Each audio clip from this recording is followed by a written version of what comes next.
Fala 300, fala 300. Big, fala 300 quando é guerra. Guerra geralmente é 300 contra 300.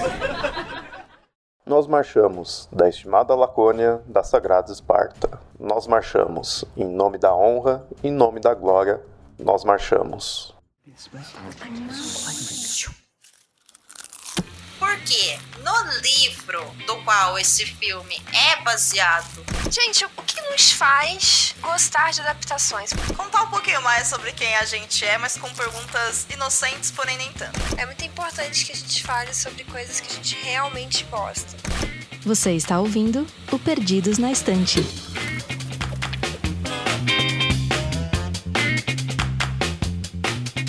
E chegamos ao episódio 303 do Perdidos na Estante. Hoje sou só eu, Domênica, mas eu tô aqui com um amigo da velha guarda que provavelmente, se você ouve aí o Perdidos há um tempo, você conhece. Hamilton Cabona, o mestre dos quadrinhos.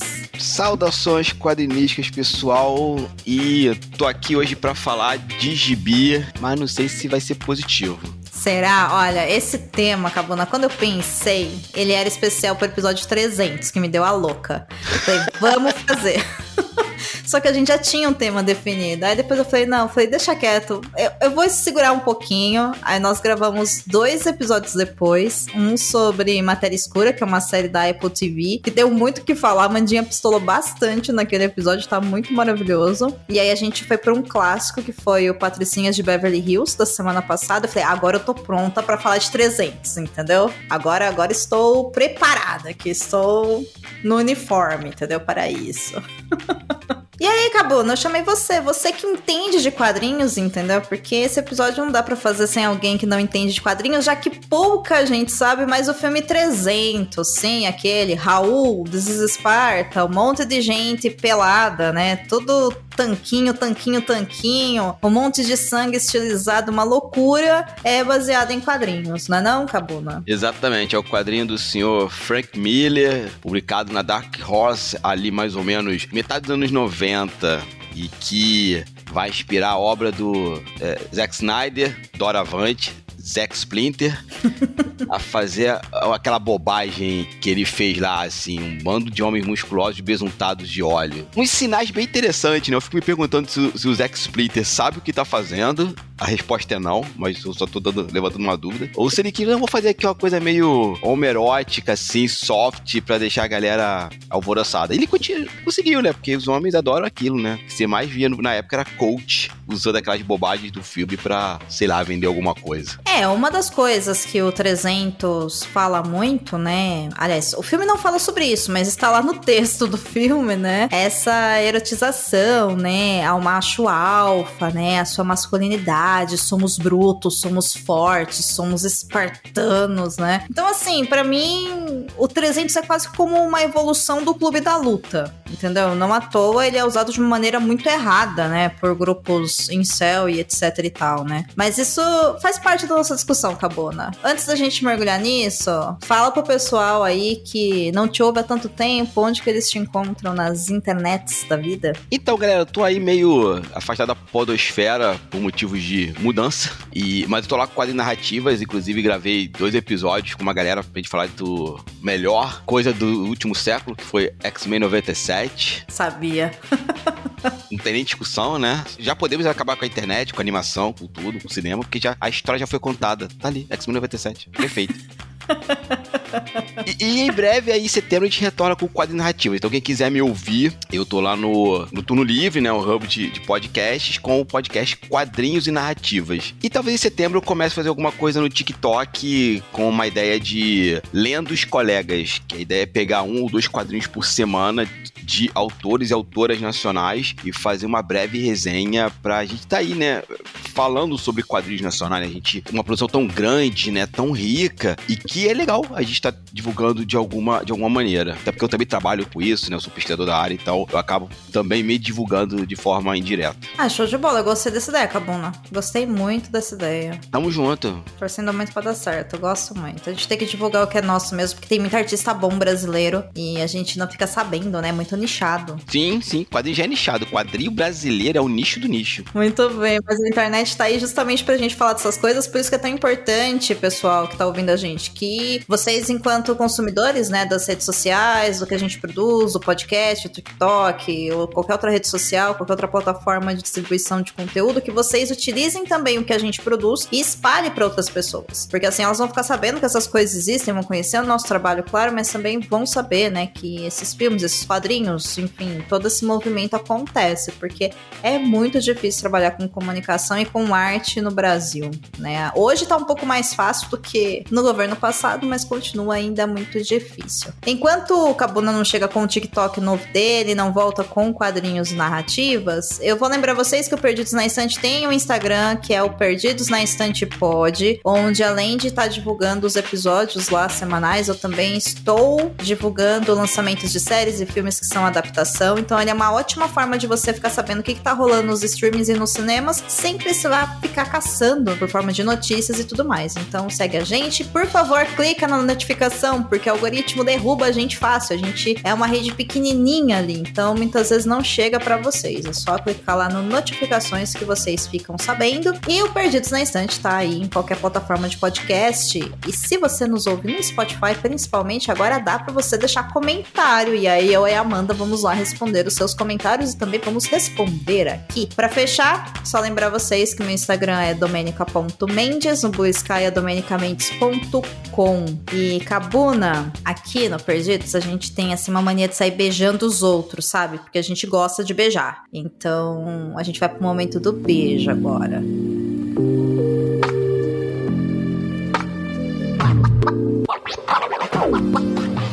E quem que você beija, Cabuna? Caramba, eu tinha esquecido dessa parada do momento do beijo, gente. Gente, eu tô... É muito álcool na cabeça. É isso. Quem que você vai beijar assim de surpresa? Pego assim, ó, no meio da gravação. Eu vou mandar beijo pra Amanda porque ela pistolou no episódio 301 e eu achei aquilo muito bonito. A Amanda pistolando é uma coisa que me deixa muito feliz porque me dá esperança na humanidade. Olha aí. Quer dizer, até a Amanda pistola, né? Exatamente. Beijo, Amanda, e continue assim. Muito bem.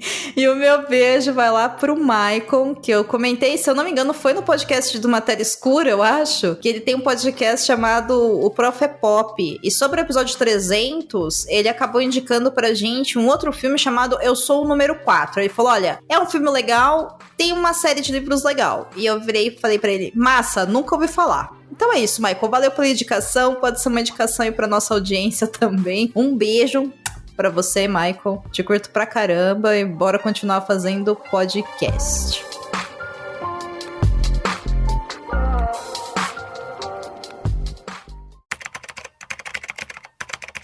300 é um filme de fantasia histórica e guerra, lançado em 2007 com direção de Zack Snyder. O filme traz o Gerard Butler como Rei Leônidas, Lina Headey como Rainha Gorgo, Rainha de Esparta, e Rodrigo Santoro como Xerxes. Desde seu lançamento, o filme gera debates acalorados entre o público. De um lado, muitos adoram, principalmente por causa da violência estilizada utilizada em cenas e do papel interpretado pela Rainha Gorgo no filme. De outro, o próprio uso demasiado da violência e personagens unidimensionais e simples foi motivo para muitas pessoas odiarem o filme e o criticarem. O fato é que 300 foi um grande sucesso no cinema.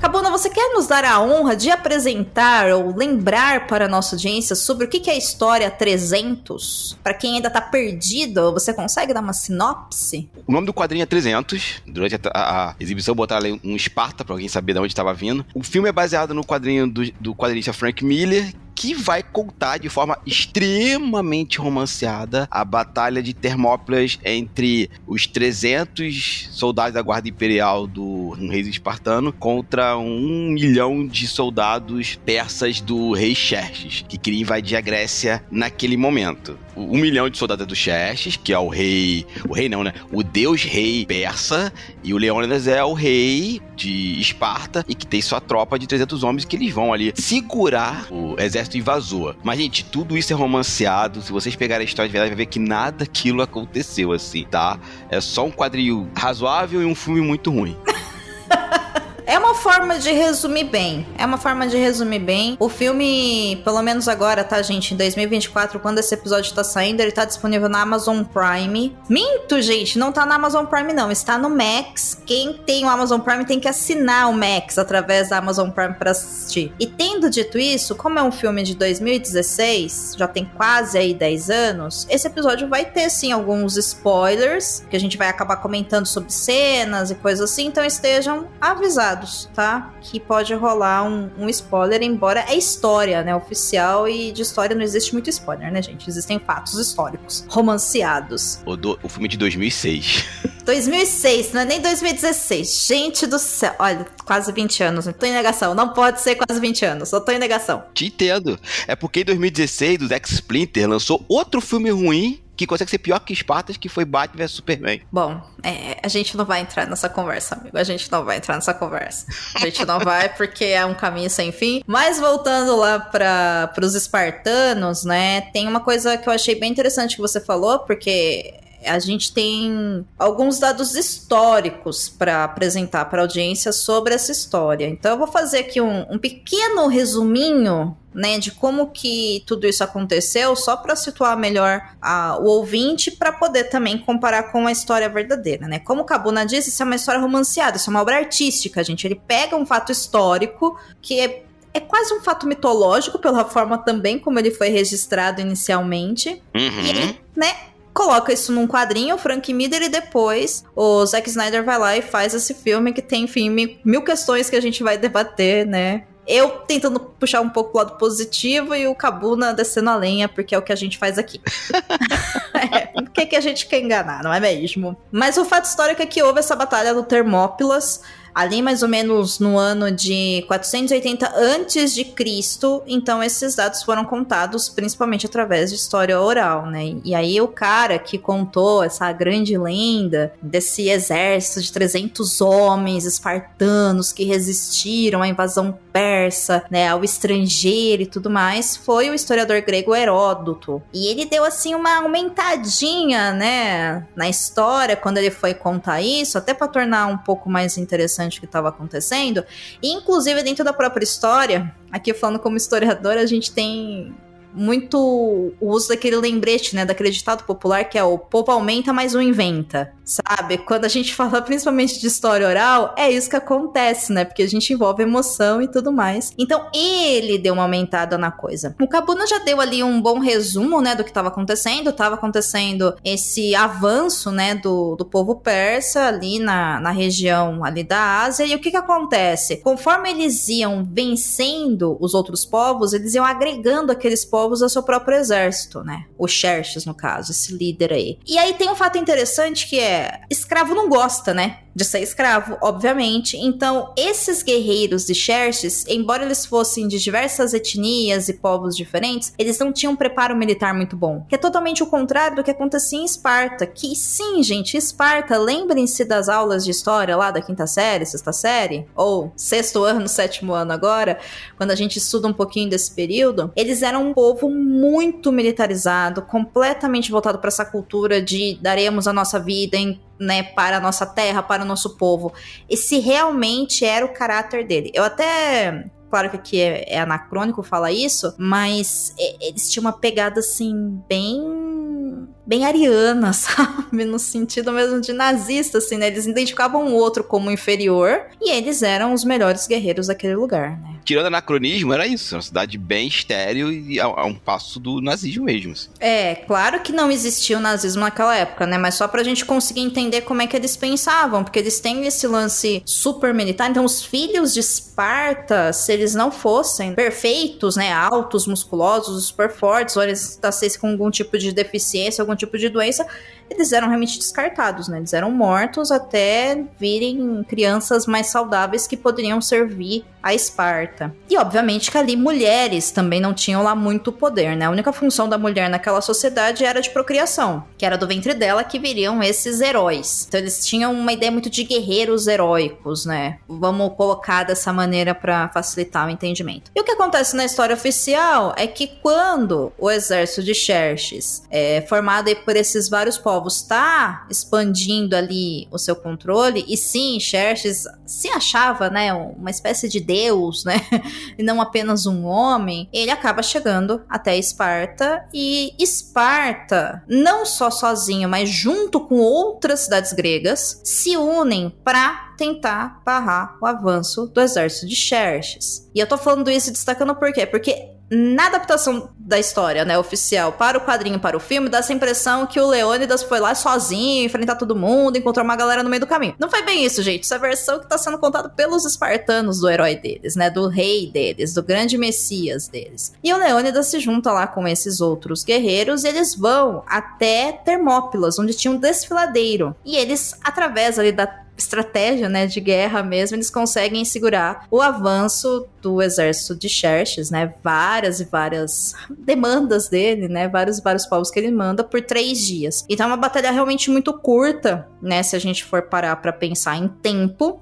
Os espartanos vão perder porque eles estão em menor número, mas o mais importante dessa história é que eles resistem muito mais justamente por causa desse espírito de guerreiro que eles têm contra a violência e a obrigatoriedade que os outros povos tinham que estavam ali a serviço do Xerxes, né, a mando do Xerxes. E realmente existe essa figura histórica também, que é o Ephialtes, ou Eufyates, eu nunca sei pronunciar o nome dele, então Nem é eu. isso. Me desculpem, tá? É uma das 2 pronúncias aí, não sei qual é a correta. Que ele é representado no filme e no quadrinho como essa pessoa com deficiência, né? Ele é todo monstruoso, na verdade, né? Ele é todo deformado. E aqui eu digo monstruoso porque ele faz um papel mesmo voltado pra estética da própria história que tá sendo contada, que eu acho que é um dos problemas que a gente tem que deixar claro aqui nesse episódio, quando a gente for falar disso, que é como as pessoas são retratadas na história. E a gente vai chegar lá. Mas o Eufyates, ele trai o exército de Esparta. Ele é um espartano, ele trai, ele se junta a Xerxes e com isso ele mostra, né, como que invade a Termópilas pela retaguarda. E aí o Leônidas manda uma boa parte do exército embora, deixando apenas os 300 espartanos. Essa é a história que é contada pelo Heródoto. Na verdade, o que houve foi que o Leônidas realmente mandou uma parte embora, porém 2 cidades ficaram. E essas 2 cidades, junto com o exército de Esparta de Leônidas, ou os 300 de Esparta, eles conseguem resistir. Então a gente tem ali, né, os soldados de Téspias e de Tebas que ficam junto. E apesar deles resistirem, isso acaba ajudando depois Atenas também a poder sair, né, antes que o Xerxes chegue e tudo mais. Para resumir toda a história, se fala entre 300 soldados espartanos versus 30 mil, se eu não me engano, né, que fala no filme. Mas eram bem menos, gente. Eram 250 mil soldados de Xerxes contra mais ou menos 7 mil homens espartanos e aliados. Então não era também tudo isso. Mas, sem sombra de dúvidas, né, foi uma questão de estratégia aí muito importante e acabou entrando para a história. O Xerxes, ele morre um tempo depois dessa batalha.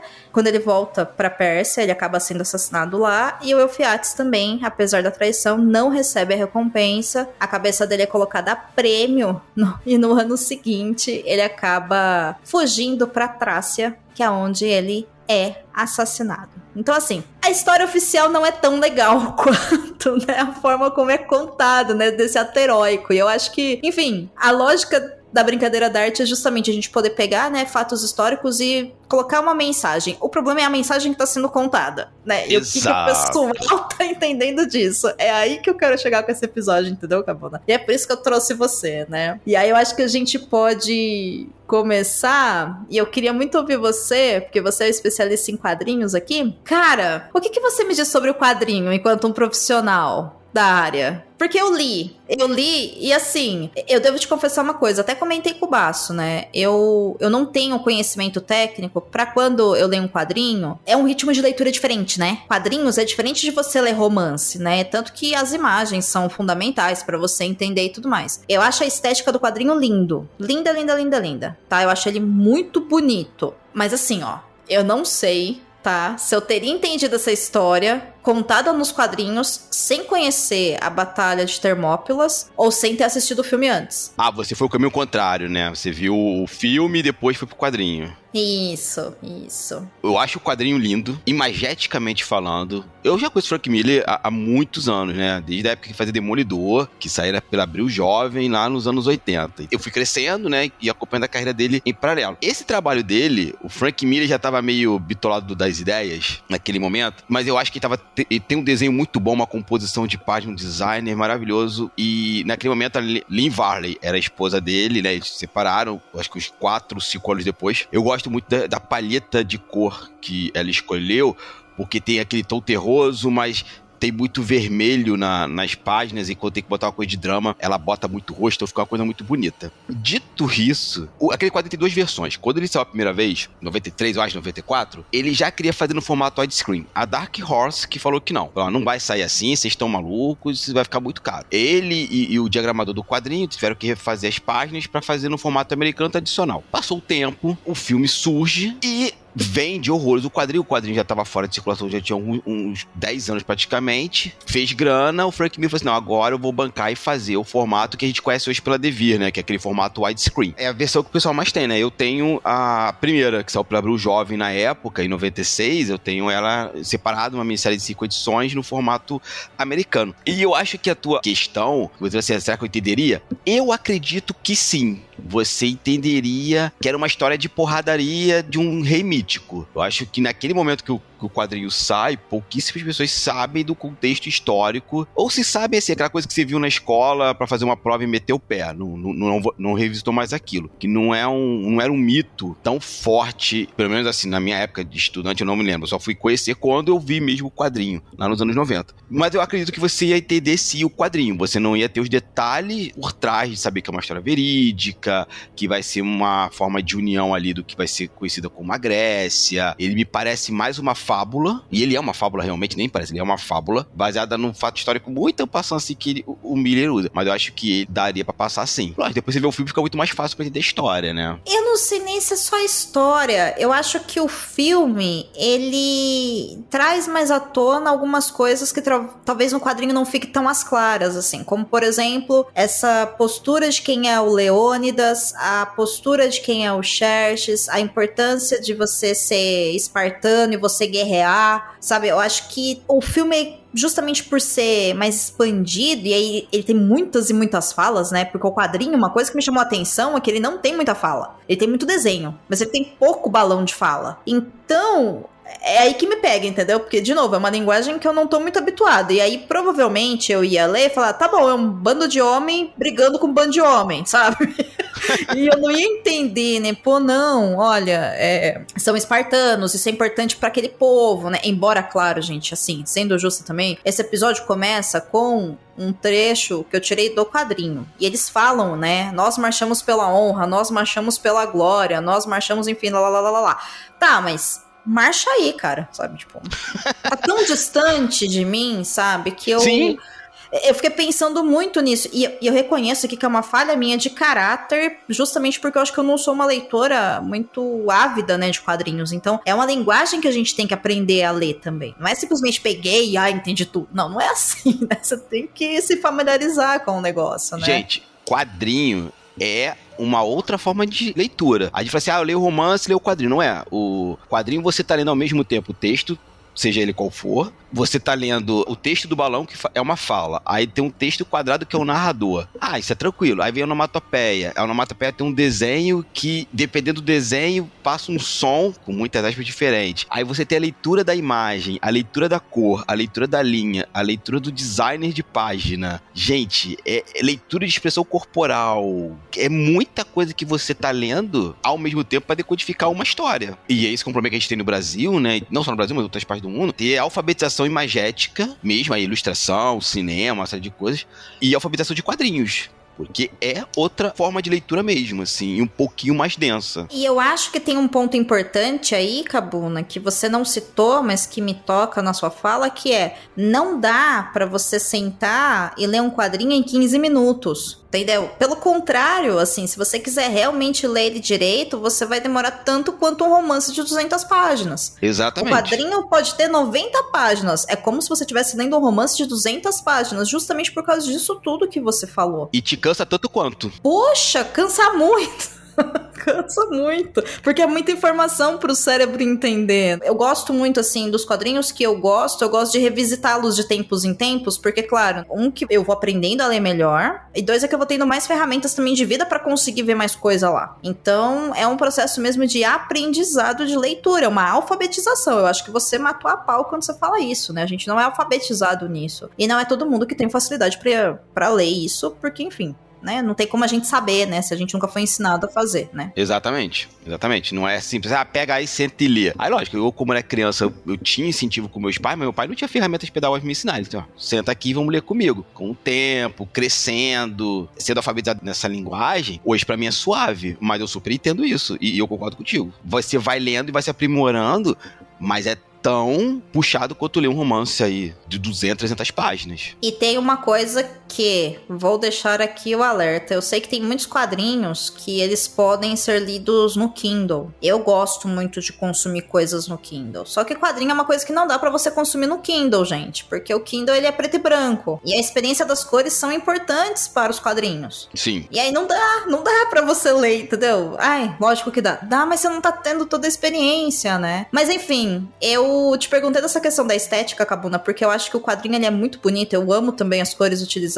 Assim, a presença do vermelho é lindíssimo e isso foi levado para o cinema na adaptação. E assim, pra mim, sabe quando a gente fala que Turma da Mônica é um live action dos quadrinhos? Me deu a sensação que o filme 300 também é um live action do quadrinho, sabe? Tem cenas que são, inclusive, memoráveis e são lindíssimas, que são os frames igualzinho do quadrinho. E assim, eu amo quando isso acontece no cinema. Eu amo.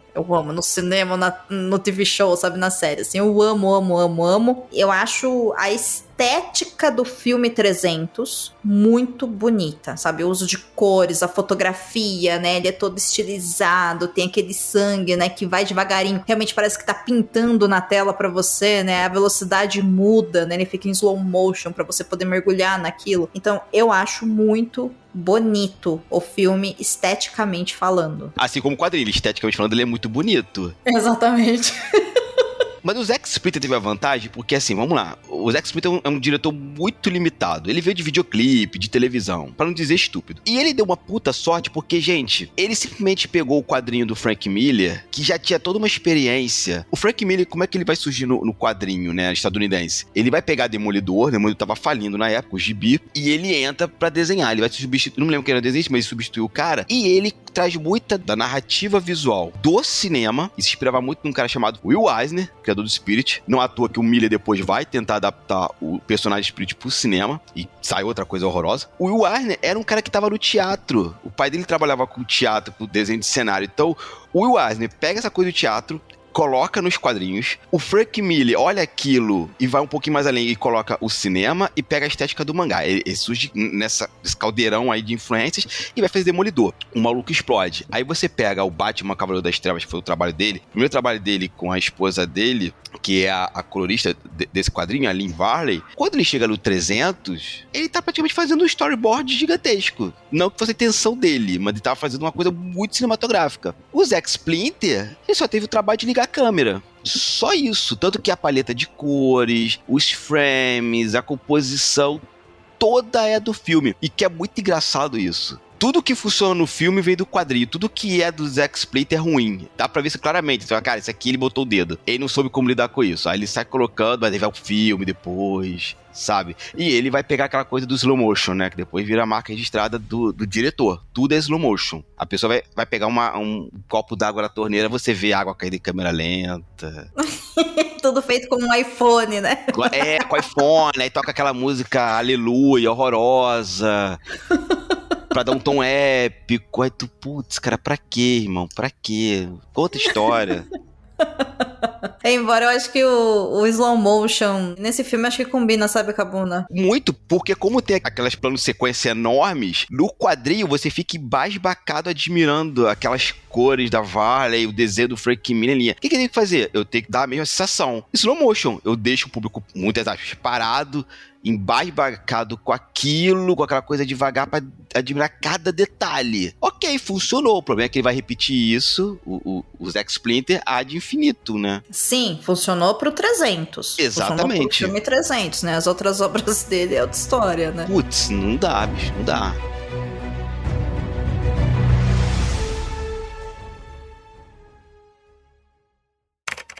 O filme 300 é a adaptação do quadrinho Os 300 de Esparta, escrito e desenhado por Frank Miller e colorido por Lynn Varley. No Brasil, ele foi publicado pela editora Devir, com tradução de Marquito Maia, no ano de 2006.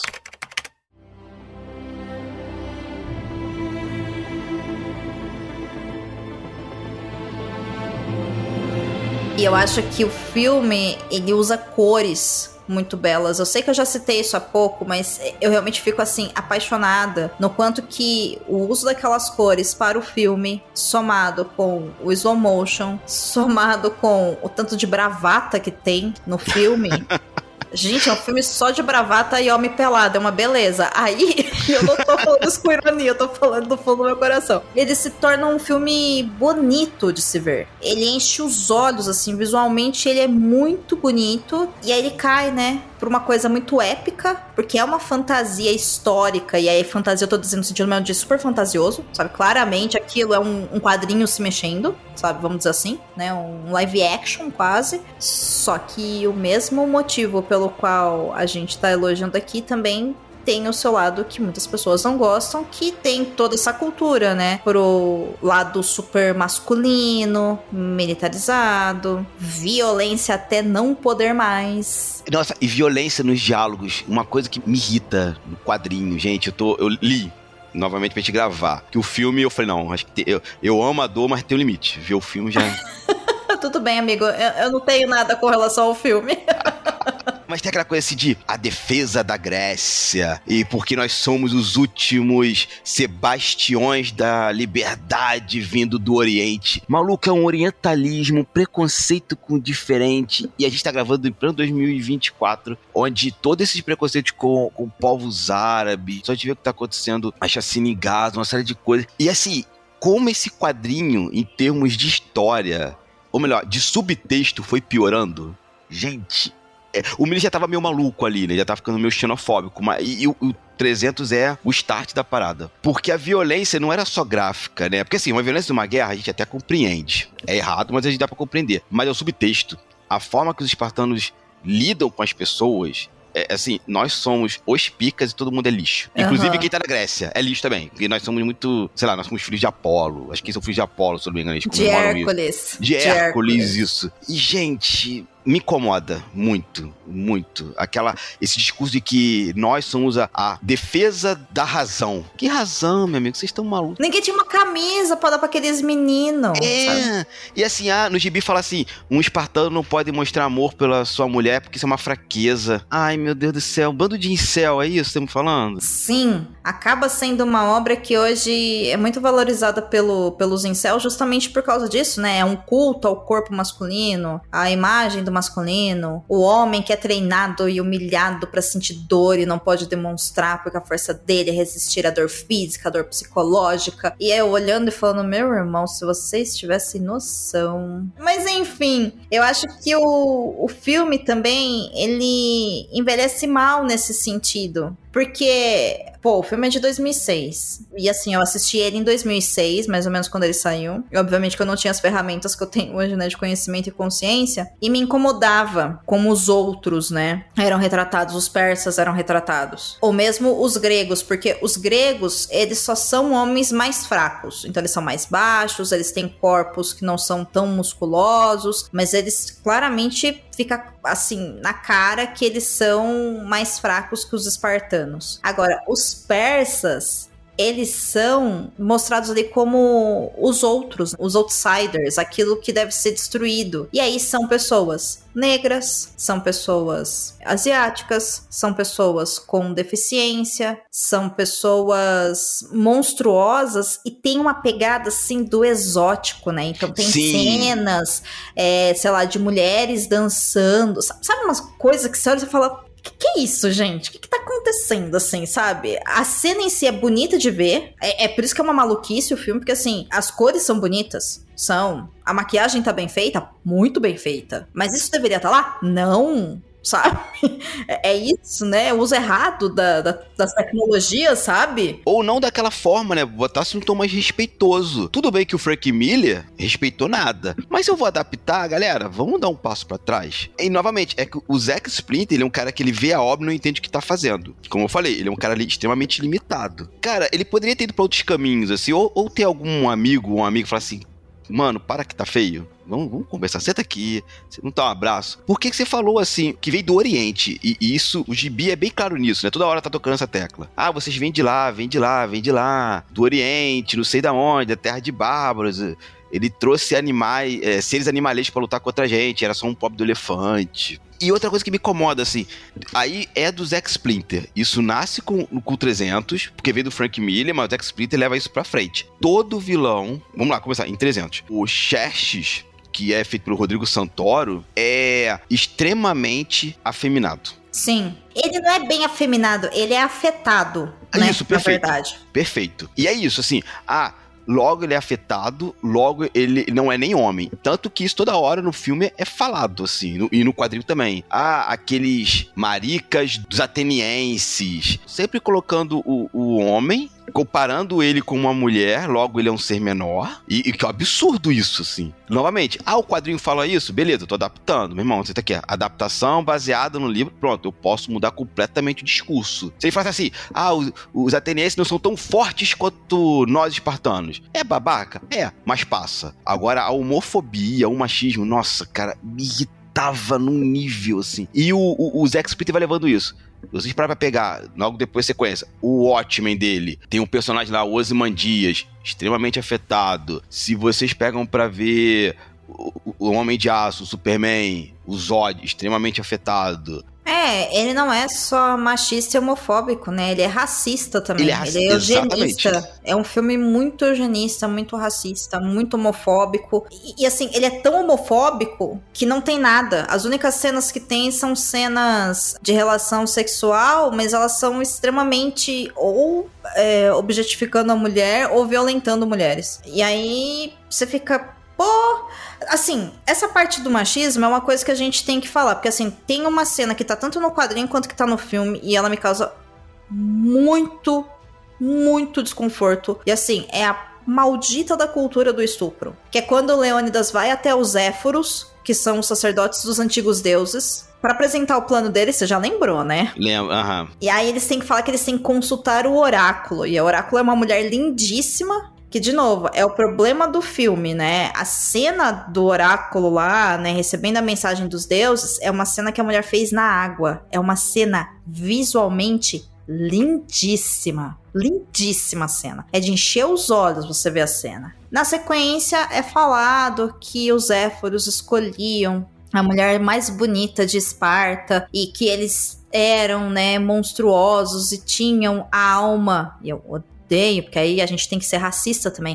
Tinha alma negra, entendeu? Tinham desejos carnais. E aí o cara vai lá, sabe? Tipo, sei lá, lambe ela. Cara, é nojento, é asqueroso, é desesperador, sabe? É muito desesperador ver um negócio desse. Sabe? Tudo isso por quê? Porque a gente precisa mostrar que os Éforos são muito ruins fazendo isso, porque o Leônidas vai ser contra os Éforos, porque os Éforos são traidores. Essa união da coisa toda, sabe? Então... Enquanto no quadrinho é no texto, é no pensamento do Leônidas, o Zack Splinter quis mostrar. A cena é repulsiva. Ela é repulsiva, exatamente. Demais. O que ele não sabia fazer, ele teve que colocar alguma coisa ali, que não era necessário, mas ele colocou. Vou colocar uma cena aqui erótica repulsiva, vai ser maneiro. Porque os caras vão ter como eles são malvados. Não funcionou. Não funcionou com aqueles malvados. Se eles matassem coelhinhos, ia ser mais... mostrar que eles são maus. Ali você só se viu pra... eu vou objetificar o corpo de uma mulher de uma forma mais sexual possível. E tem também, que aí eu não sei se você se lembra, mas tem todo um plot que é da Rainha Gorgo. E a gente tem que falar sobre a Rainha Gorgo, porque no filme, a Rainha Gorgo, ela tem um papel que é desenvolvido na história do filme. No quadrinho, ela basicamente não existe. No quadrinho, ela só aparece na cena lá falando: espartano, volte, né, com o seu escudo ou sobre ele, tá vendo? Um monte de bravata. E vai embora, e na hora que ele tá morrendo lá, ele lembra dela, né? Ai, minha mulher, minha esposa, meu amor, não sei o que lá, Deus, e é isso aí, morre. No filme, a Rainha Gorgo, ela é interpretada pela Lina Headey, e ela tem um filho com o Leônidas, que provavelmente será o rei. Então tem essa parte da maternidade. E o Leônidas, o tempo todo que ele quer fazer qualquer coisa, ele meio que espera a aprovação dela. Tanto que quando o mensageiro chega, que é onde começa todo o BO do Leônidas, que ele mata o mensageiro do Xerxes, e não se mata mensageiros, não é mesmo? Né, Leônidas. Ele tá lá com ela, e aí o próprio mensageiro fala: mas você é mulher, por que você tá falando comigo? Né? E ela fala pra ele que uma mulher espartana gera espartanos, guerreiros, então ela tinha direito de falar com ele. Aí você começa a entender um pouco mais o que é Esparta. No quadrinho não tem isso, só que ela, quando quer mandar o exército, né, atrás do Leônidas e dos outros 299, ela acaba tentando fazer ali uma jogada com o Tyrion pra conseguir acesso ao conselho, né? Não só com o Tyrion, mas com outro cara. E aí você tem uma cena de estupro, assim, no filme, no meio do nada, sabe? Nossa, cara, e assim, né? Vamos lá, se a gente fosse jogar a ideia realmente da vida real, as mulheres também lutavam em Esparta, sabe? Ela é uma sociedade belicista. E ela ia matar aqueles caras, assim, sabe? Não... Porra, meu Deus do céu, agora eu tô lembrando aqui, eu tô puto agora. Porque a ideia da Gorgo é que, assim, ela tem uma participação importante na história do filme. Ela é importante porque ela é a metade do Leônidas, e o Leônidas precisa dela tanto pra ir pra luta quanto na hora que ele morre. Então, assim, literalmente a última coisa que ele pensa na mulher. Então, ela é importante pra ele, claramente. Só que ela usa do sexo pra conseguir as coisas. Então, assim, é feito pra hominho mesmo, né? Exato. Sabe, é uma obra feita pra meninos, né? Pra incels, entende? Então, tava indo tão bem esteticamente falando, mas o roteiro, né, tem uns erros que não dá pra se aceitar mais. Envelheceu muito, muito mal. Não, eu acho que ele nem envelheceu mal, ele já começa mal, ele já nasce mal. Eu acho que em 2006 a gente não tinha tanta consciência, sabe, sobre cultura do estupro, sobre como que a gente mostrar que pessoas não brancas serem exóticas ou monstruosas ou tudo mais, o quanto que isso era racista, o quanto que isso é eugenista. Eu acho que a gente não tinha consciência disso, a gente tinha um incômodo que a gente não sabia nomear. Eu concordo, mas assim, na parte do estupro, o quadrinho não tinha, ele quis colocar. É isso que me incomoda, sabe? Porque a parte do racismo, da homofobia, do machismo, tá na droga do gibi, sabe? Aí não tem como passar por um Frank Miller. Mas os estupros, não. É isso que me incomoda, que não tava ali. Ele poderia ter encontrado N soluções. Por exemplo, a Gorgo poderia ter feito igual o marido fez. Ah, vocês querem dinheiro, seus cornos? Tá aqui um saco de ouro. Olha só, eu sou a rainha disso aqui. Corta a cabeça dessa galera toda aí. Pronto. Acabou esse papo de falar com deuses. Mata todo mundo. Outras soluções. Mas não, vamos pegar o que é mais fácil, estupro. Eu digo, gente, mais fácil para um homem extremamente limitado motivar a galera, sabe? Isso é recurso de roteirista, homem estúpido. O que motiva um homem estúpido a mulher? Dentro da história, né, do audiovisual e das artes em geral, a cultura do estupro, ela é tão conhecida e muitas vezes as pessoas não entendem e batem boca com a gente quando a gente traz isso à tona, justamente porque ela é uma coisa fácil de fazer mesmo. Ela é tão comum que é como as personagens crescem. Tanto que, assim, eu fiquei chocada quando eu vi pessoas falando que gostavam do 300 porque tinha uma presença feminina forte. Aonde? Sabe, cadê a presença feminina forte? Porque tem a Rainha Gorgo, ela é super objetificada no negócio. Aonde que, assim, uma mulher ser forte é porque ela usa da sedução como uma arma, tal qual um homem espartano usa sua espada e o seu escudo? Sabe? Vocês estão muito de zoeira, assim. Só podia ser um homem pra escrever esse roteiro, sabe? Sim, exatamente. Só podia ser um homem branco pra fazer esse roteiro, sabe? Exato. 2 homens brancos, né? O que fez o quadrinho e o que fez o filme. É que o homem branco do quadrinho nem botou a mulher lá. Verdade. Então foi mal, Frank Miller. Dessa vez aí eu peço desculpas. Restante, não.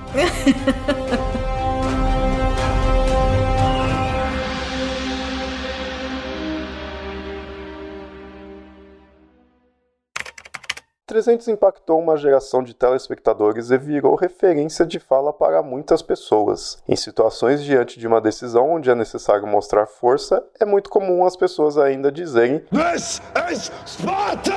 Além do filme, a história do 300 espartanos contra o exército persa foi tema de filme outra vez. Em 1962, Rudolph Mathey lançou o filme 300 de Esparta, onde conta essa mesma história.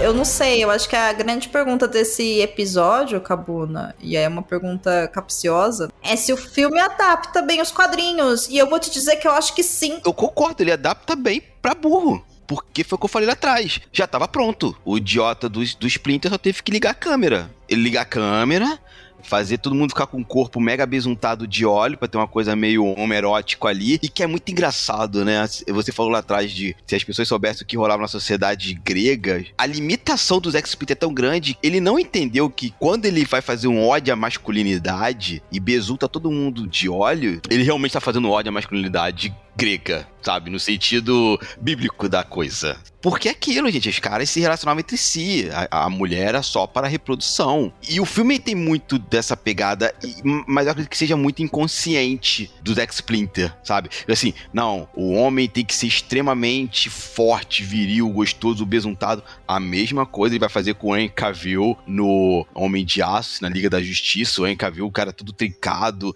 gostosão, não sei o quê. Não, gente, o Superman é um semítico, ele pode ser uma pessoa comum porque o poder dele vem do sol. Uma explicação de quadrinhos. Ou ele vai fazer isso em um Watchmen, com o Dr. Manhattan, que tá peladão, todo bisuntado, tal, não sei o quê. Ele acaba colocando esse ódio ao corpo, mas acaba evocando uns signos homos que volta pra aquela coisa. Todo homem ama outro homem.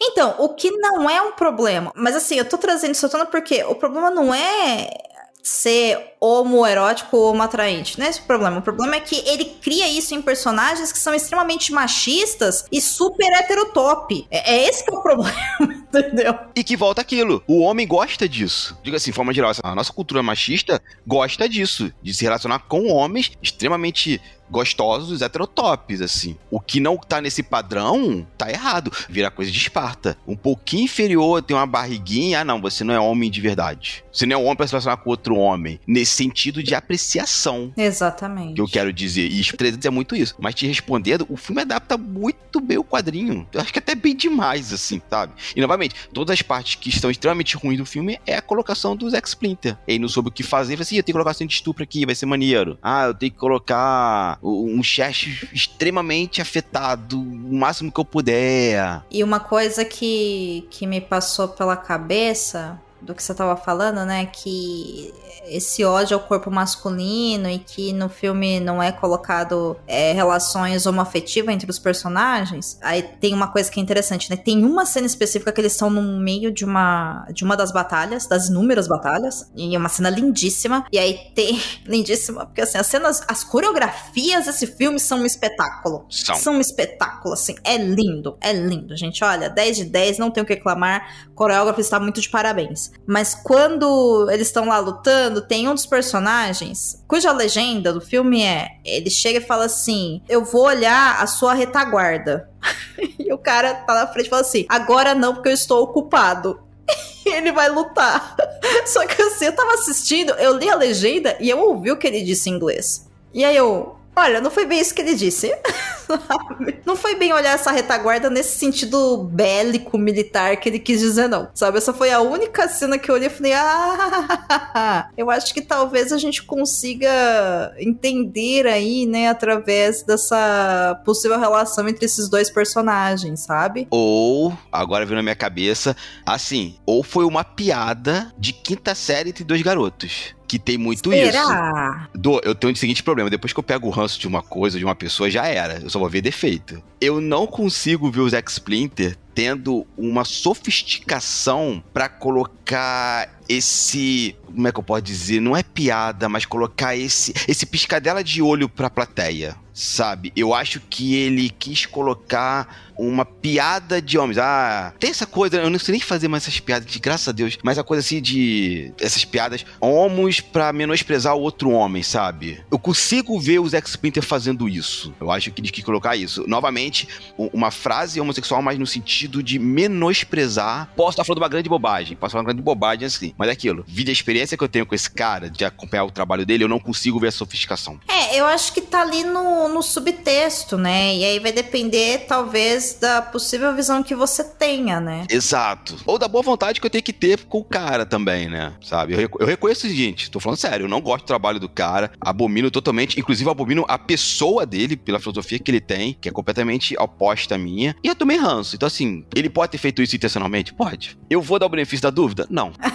Não, tá certo, tá certo. Eu acho que a gente pode fechar esse episódio, Cabuna, dando um brinde, assim, né, pro Rodrigo Santoro, porque foi um dos primeiros papéis que ele fez em Hollywood. E fez. Entregou. Cara, ele tá espetacular. Eita, homem bom, como diz o Rodrigo Basso, sabe? Eita, homem bom, assim, ele tá maravilhoso como Xerxes, ele tá maravilhoso. E, curiosamente, ele faz uma parada com um personagem que eu acho muito foda, que é assim... Ele é afetado, mas, diferente do quadrinho, quando ele tem que ser um cara extremamente explosivo, um general, ele entrega essa parada. No quadrinho, o Xerxes é muito passivo, assim. Ele é afetado no quadrinho, mas tem sempre aquele ar blasé, não se irrita com nada, sabe? É quase uma estátua. Eu senti o Rodrigo Santoro, não. Falou assim, não, esse cara tá puto. Ele se entregou ao personagem. E eu acho que ele... Bom, eu sou fã do Santoro há muito tempo. E eu lembro que na época que o filme saiu ainda, quando eu fui assistir, eu sou muito fã também do Simplesmente Amor, que é um filme de Natal. E ele tem uma participação no Simplesmente Amor, onde ele é uma pessoa atraente, né? Ele faz um par com a Laura Linney. Só que ele não tem fala, basicamente, no filme. Acho que ele fala uma coisa só pra ela, o filme inteiro. E aí, quando eu assisti 300, eu falei assim, gente, finalmente ele tem falas. E eu acho que o Santoro como Xerxes tá, assim, incrível, mesmo porque ele tem um poder de atuação tão grande que mesmo ele sendo esse personagem que vai também tá sendo mirado no exótico, né, na versão do filme, porque é isso que o filme tá falando pra gente, né, como a gente falou, os persas são exóticos, eles são diferenciados, eles são seres da orgia, basicamente, sei lá, tudo que os conservadores falam de outras pessoas é o que eles são, né, basicamente é isso. É isso que é a Grécia do Leônidas, conservadorismo puro e simples. Exatamente, exatamente. E aí, o Xerxes, mesmo sendo o filme falando pra gente, gritando pra gente que ele é essa figura exótica, ele é extremamente personagem que bate de frente com o Leônidas, assim, sabe? Tipo, você leva a sério a atuação dele. Você leva a sério o personagem, sabe? Eu levo ele mais a sério que o Leônidas. Sério, porque assim, eu não achei que o Gerard Butler fez um Leônidas ruim, tá? Não, mas eu acho que é meio galhofa o Leônidas, porque todo filme tem essa coisa também meio galhofa, tipo assim, frase de efeito o tempo todo, eu sou fodão pra caralho, eu sou ultra macho sedutor. O Xerxes me pareceu mais normal, mesmo tendo 3 metros de altura e a voz de trovão. Ele me pareceu mais normal falando do que o Leônidas. O Leônidas sempre tem uma lição de moral, meu Deus do céu. Palestrinha, sabe? Dura que é verdade, né? O Xerxes tem 3 metros de altura e a voz de trovão, cara, é verdade. O cara levou a sério o que o Frank Miller escreveu. Eu falei, gente... Eu já não gostei do filme na época, gente. Vou falar, eu não vi no cinema, eu vi depois do DVD. E eu falei assim, gente, tem uma coisa que me incomoda aqui, não sei, mas eu não sabia o que era, mas me incomoda. Com o tempo, eu falei, pô. Aí eu fui vendo o filme outras vezes. Aí eu falei assim, gente, não dá. A gente tem um limite.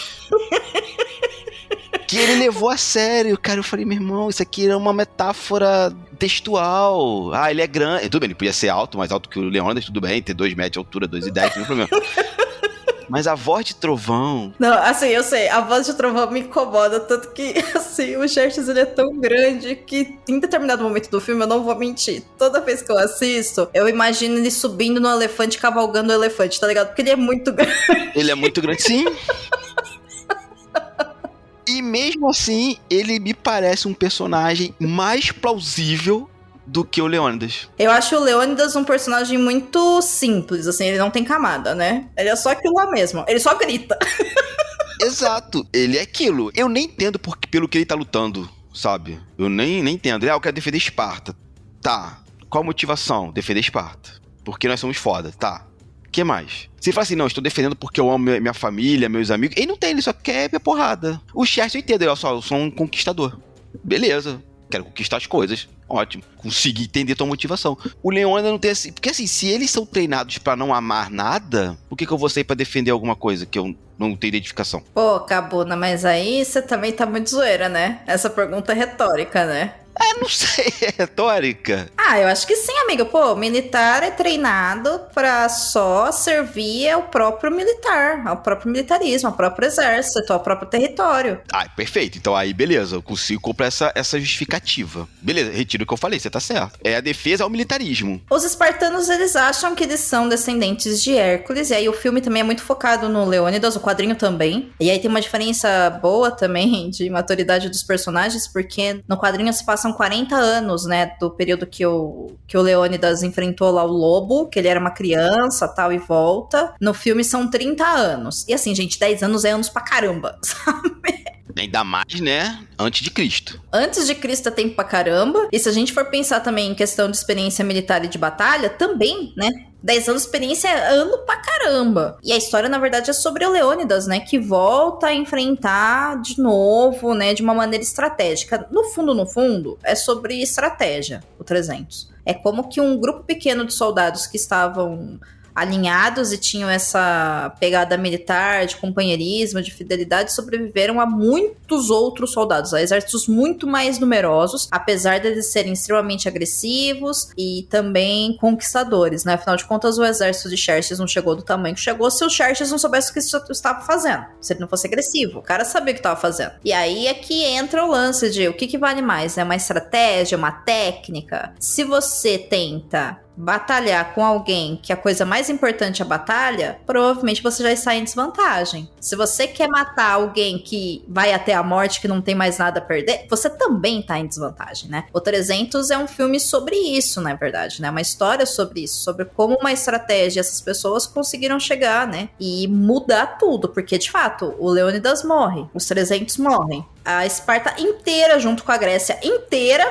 vão lá para enfrentar Xerxes. E no final derrotam Xerxes, porque Xerxes volta pra Pérsia e morre. Então assim, tá, mas precisava colocar o elefantinho caindo do negócio? Não precisava, né? Não precisava colocar o elefantinho. Acho triste o elefantinho caindo. Ele é um filme que assim, ó, eu não vou mentir pra você, tá? Eu entendo as problemáticas dele, por isso que eu trouxe aqui. Eu acho que ele envelheceu mal. E eu digo envelheceu hoje porque hoje a gente tem mais ferramentas pra entender esses problemas. Não é que antes ele tinha sido bem feito, não é isso. É que eu acho que antes as pessoas não tinham tanta consciência. Então, a gente percebe o tamanho da problemática que tinha nele, a gente não conseguia ver. Eu acho que é esse que é o ponto. Tendo dito isso, gente, se você for assistir pro lado da estética, é um filme que passa num ritmo muito rápido. Ele é bonito de ver. O Basso assistiu comigo ontem e ele usou uma expressão que o pessoal fala muito no Twitter, que é a gente sai de lá com o cérebro parecendo um peito de frango, né? Lisinho, lisinho. Você não tá pensando em nada, sabe? Você só...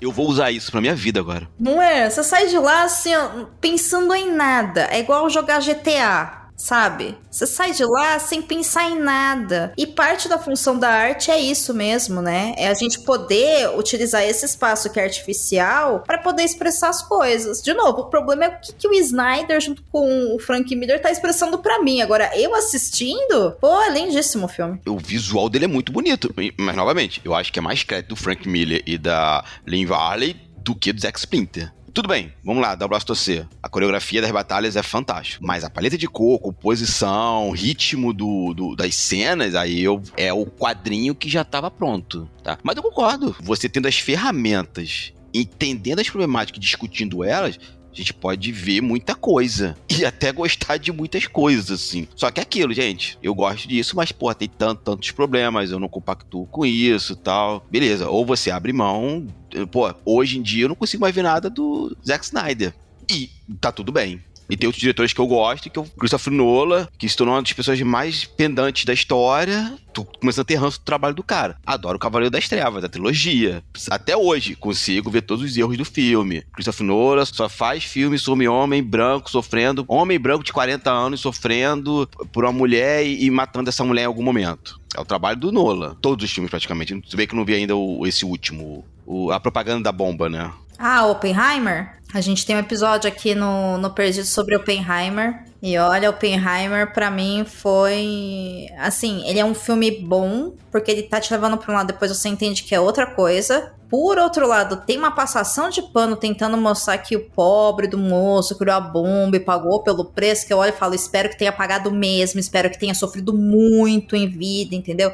Espero que você tenha sido assim escorraçado na sociedade, que você tenha pensado um tanto de gente que você matou antes de morrer, assim, que seja a última coisa que você tenha pensado, entendeu? Porque assim, não confunda as coisas, sabe? Então eu acho que ele tenta dar uma humanizada, mas humanizada nesse sentido errado que as pessoas falam, sabe? De pegar o vilão e mostrar que, ai, pobre coitado. Não é pobre coitado coisa nenhuma, ele fez merda. Sim, ponto final. E o filme não responsabiliza. É isso que me irrita. E aí isso me incomoda, mas em questão de produção, é interessante. Em questão de roteiro, o roteiro é fechadinho, assim, surpreende, pega onde tem que pegar, né? O problema é as coisas não ditas, né? Exatamente. Ou que é dito de forma velada. Que pra mim é muito pior. Ou a escolha do que é dito, que aí você está escolhendo o que você não está dizendo. Aí é pior ainda, sabe? Uhum. Nossa, é a escala de que vai piorando, né? É o que acontece com o 300. Exatamente, é o que acontece com 300. E eu acho uma pena, assim, que esse filme que é tão visualmente bonito, assim como esse quadrinho,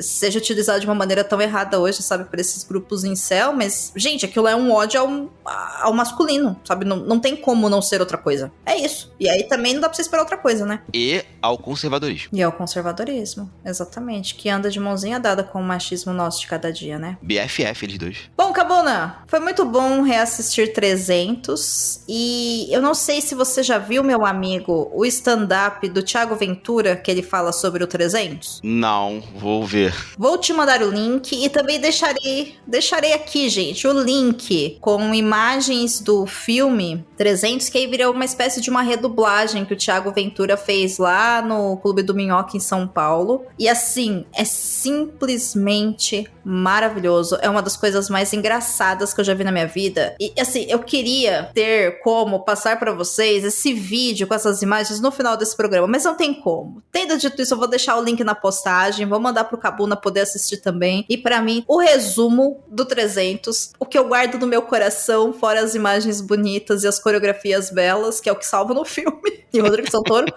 é essa dublagem, né? Esse número do stand-up do Thiago Ventura. Então, por favor, assistam, deem like lá pra ele, porque o trabalho dele é muito engraçado, é muito bom, né? Vocês encontram também o vídeo dele mesmo, da gravação do stand-up no YouTube, mas eu vou deixar com a imagem do filme, porque eu acho que é uma experiência diferente. Você tá vendo o cara fazendo a piada e você tá vendo com as cenas do filme, assim. É uma experiência de vida, gente, entendeu? Minha função nesse planeta é espalhar essa montagem, porque ela é muito boa. Cabuna, muito obrigada pelo papo, eu acho que foi gostoso. Foi muito bom gravar com você, Cabuna. Eu tava com saudades. Obrigada por ter vindo. Também tava morrendo de saudade de gravar com vocês. E é isso, gente. Obrigado por chegar até aqui. E peguem o quadrinho, que eu acho que é mais interessante que o filme. Sim, leiam o quadrinho. E vejam o filme, se vocês quiserem ficar com a cabeça como um peito de frango, né, lisinha, pode assistir, gente. Só, né, vamos pensar sobre as problemáticas disso, porque não dá pra gente deixar no mundo uma normalização dessas coisas que não são boas nem corretas. Então é isso, ó. Semana que vem, Cabuna, eu não vou voltar. Nem você. Eu vou passar o microfone para o Sr. Basso, que voltará com alguém que eu ainda não sei quem é. Para falar sobre alguma obra que eu não sei também o que é, gente. Então acompanha lá no Instagram pra saber o que tá rolando. E uma boa semana, meu amigo. Pra você também, minha querida, pra quem tá ouvindo aqui. E é isso, a verdade tá lá fora. Já dizia Fox Mulder. É isso aí, gente. Boa semana. Obrigada por ter ouvido a gente. Compartilhe esse episódio e um beijo. Beijo.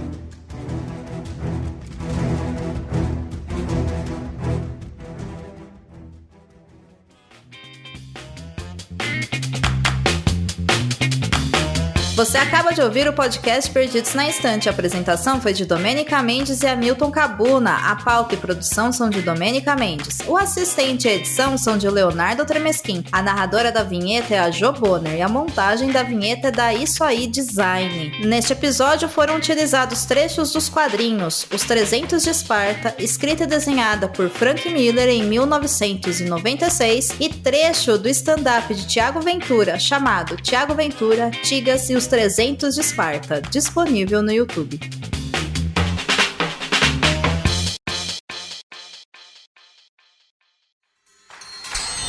O treinamento pode fazer de um homem um bom guerreiro. mas um grande guerreiro é cunhado pelos deuses. Guerreiros, seremos 300 contra 30 mil persas.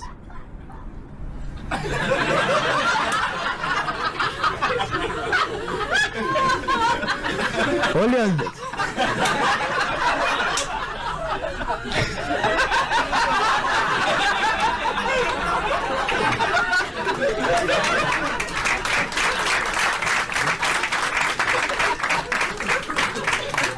Olha, Zé, conta quantos? Guerreiros, seremos 300 contra 30 mil persas. Olha, você tem que parar de arrumar essas confusão, velho. Não dá pra ir não, viado. Acabei de noivar.